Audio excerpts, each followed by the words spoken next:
বাচ্চাদের টিফিনে অথবা নাস্তায় বাসায় বসে কিভাবে এরকম সুপার সফট পাউন্ড কেক তৈরি করে দিবেন, আজকে আপনাদের সাথে সেই রেসিপিটাই শেয়ার করব।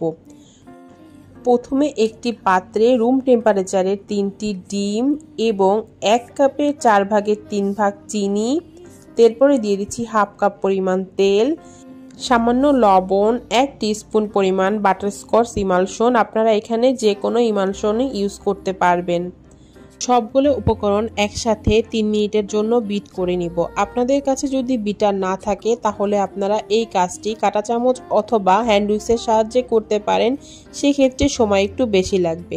এখন একটা চালনিতে 1 কাপ পরিমাণ ময়দা এবং 1 টিস্পুন পরিমাণ বেকিং পাউডার দিয়ে চেলে নিচ্ছি। শুকনা উপকরণগুলো লিকুইডের সাথে খুব সুন্দর করে মিক্স করতে হবে।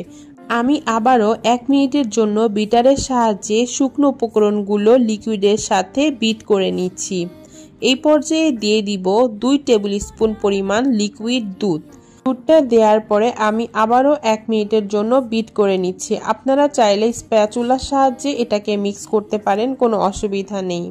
বেটারটা রেডি হয়ে গিয়েছে। দেখুন বেটারটা কিন্তু একদম ঘনও না বা একদম পাতলাও না। এখন একটি কেক মোল্ড নিয়ে নিয়েছি। কেক মোল্ডের চারপাশে এবং ভিতরে তেল ব্রাশ করে নিয়েছি এবং একটি কাগজ বিছিয়ে দিয়েছি। এরপর কেকের বেটারটি ঢেলে দিয়ে একটা টুথপিকের সাহায্যে ভিতরে নাড়িয়ে দিব।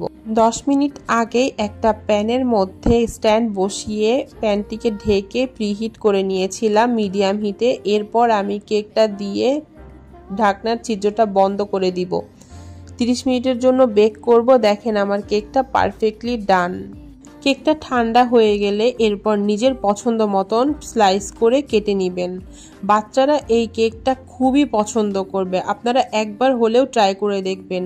এবং এই কেকটা যদি আপনারা রাতে তৈরি করেন তাহলে তার পরের দিন বাচ্চাদেরকে খেতে দিবেন, তাহলে কেকের টেস্টটা আরও বেশি ভালো হয়। আপনারা যদি এই মেজারমেন্টে কেকটা তৈরি করেন অবশ্যই কেকটা ভালো হবে ইনশাল্লাহ।